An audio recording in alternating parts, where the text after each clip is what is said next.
Baiklah, Assalamualaikum warahmatullahi wabarakatuh. Pada kesempatan kali ini kita akan membahas tentang menganalisis gerak planet berdasarkan hukum Newton. Sebelumnya perkenalkan, nama saya Ilham Siddiq, NIM 1933157. Nah, dalam membahas tentang planet, kita perlu mengetahui ada tiga subtopik, yaitu yang pertama karakteristik planet, yang kedua hukum Kepler, kemudian yang ketiga adalah hukum Newton.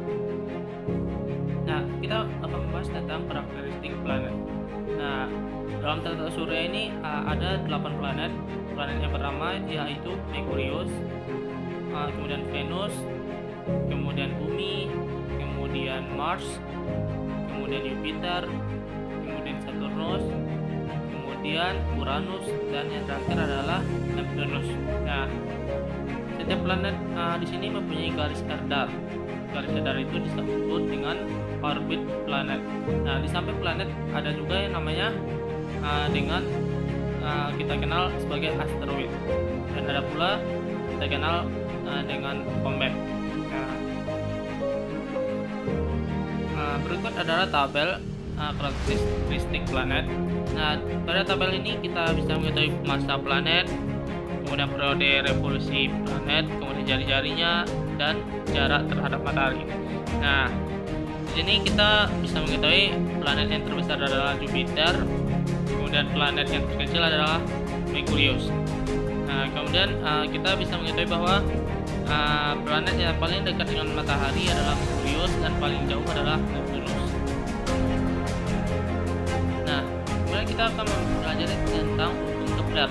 Hukum Kepler ini adalah hukum yang menyatakan bahwa planet ini bergerak mengitari matahari sesuai dengan orbitnya. Nah, orbit itu apa sih? Nah, orbit itu adalah garis radar planet, di mana garis radar itu adalah lintasan yang dilalui planet saat mengitari matahari. Nah, sesuai dengan hukum 1 Kepler, orbit planet itu berbentuk elips dan matahari terletak pada salah satu titik fokusnya. Nah, jadi berbentuk elips, tidak berbentuk lingkaran, tapi elips. Nah, kemudian kita akan membahas tentang hukum Kepler yang kedua. Hukum Kepler kedua ini adalah garis yang menghubungkan planet ke matahari dalam waktu yang sama menempuh luasan yang sama. Nah, seperti yang kita lihat ada 3 luasan, yaitu luasan yang pertama adalah pada luasan AMB, kemudian JDM, kemudian FMM. Nah, di sini kita akan mengetahui bahwa jika waktu planet untuk berevolusi dari AB, CD, dan EF adalah sama, maka luas AMB sama dengan luas CMD sama dengan luas EMF. Nah, dalam hukum Kepler kedua kita mengetahui bahwa garis yang menghubungkan planet ke matahari dalam waktu yang sama menempuh luasan yang sama, sehingga kecepatan revolusi planet dari AB besar dari CD besar dari EF. Nah, kemudian kita mempelajari tentang hukum 3 Kepler. Nah, hukum ketiga Kepler ini menyatakan bahwa kuadrat skala revolusi planet sebanding dengan pangkat 3 jarak rata-rata planet ke matahari.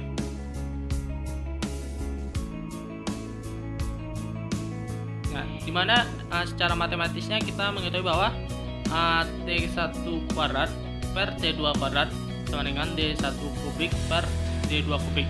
Nah, seperti yang kita lihat pada gambar bahwa D1 itu adalah periode revolusi planet yang pertama, kemudian D2 periode revolusi planet yang kedua, kemudian D1 jarak rata-rata planet ke matahari, kemudian D2 adalah jarak rata-rata planet 2 ke matahari.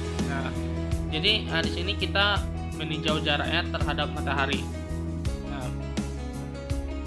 Nah, sesuai dengan hukum 3 Kepler. Nah, dalam mempelajari planet kita mengenal juga dengan hukum Newton. Dalam hukum Newton tentang planet ada juga 3 hukum yang membahas, yaitu hukum pertama Newton, kemudian hukum kedua Newton, hukum 3 Newton yang membahas tentang planet ini. Nah, dalam hukum Newton kita mengetahui adanya gaya.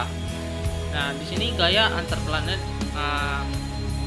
dirumuskan secara matematis adalah F sama dengan G M per R kuadrat. Nah, di sini ada 2 M, di mana M itu adalah massa planet,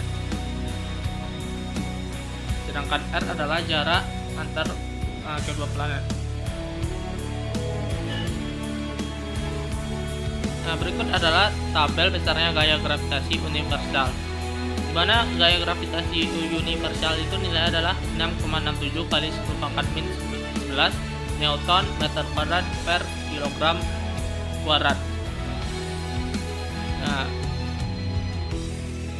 sini pada tabel sini kita bisa menggunakan rumusnya, yaitu F sama dengan G M per R kuadrat.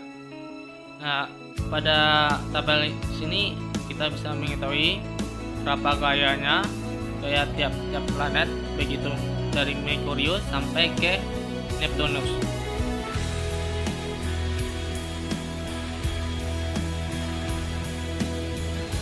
Kemudian kita akan membahas tentang hukum 1 Newton.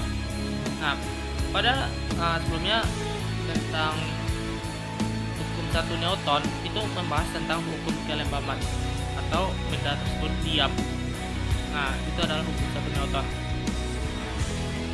Nah, pada kelembaban ini kita membahas tentang I sama dengan M R kuadrat, di mana I adalah inersia, M adalah massa, sedangkan R adalah jarak ke sumbu rotasi. Nah, berikut adalah tabel inersia planet-planet. Nah, di sini kita bisa mengetahui inersia dari masing-masing planet yang ada di tata surya.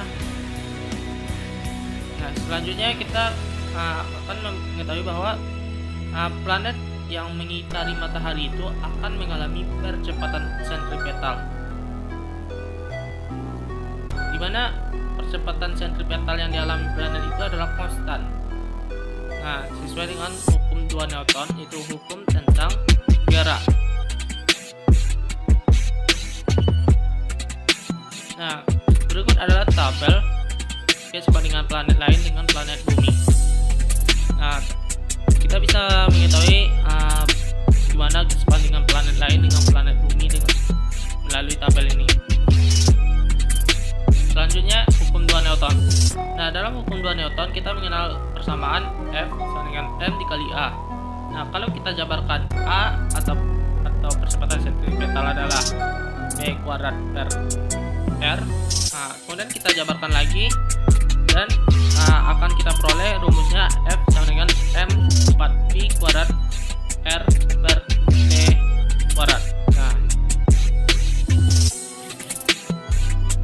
Nah, berikut adalah tabel besarnya gaya gravitasi menurut hukum 2 Newton. Nah, dengan menggunakan persamaannya tadi, kita bisa mengetahui berapa gaya gravitasi tiap planet tersebut.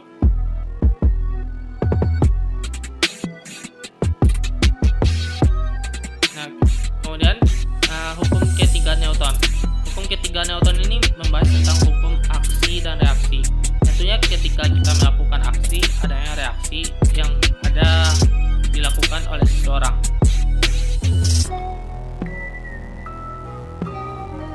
Periode revolusi adalah waktu yang diperlukan planet mengitari matahari satu kali putaran. Nah, akibat dari revolusi ini tentu ada akibatnya. Yang pertama adalah terjadinya pergantian musim di bumi, kemudian terlihatnya rasi bintang yang berbeda-beda tiap bulan, kemudian terjadinya perbedaan waktu siang dan malam, kemudian gerak semu tahunan matahari. Nah, selain itu ada pula yang disebut dengan periode rotasi, di mana periode rotasi ini adalah waktu yang diperlukan planet berputar pada sumbunya satu kali putaran. Akibat dari rotasi ini adalah pergantian siang dan malam, perbedaan waktu di bumi yang garis bujurnya berbeda, kemudian gerak semu harian matahari, kemudian bentuk bumi menggelembung pada khatulistiwa dan tepat pada kutubnya, kemudian perubahan arah angin di khatulistiwa.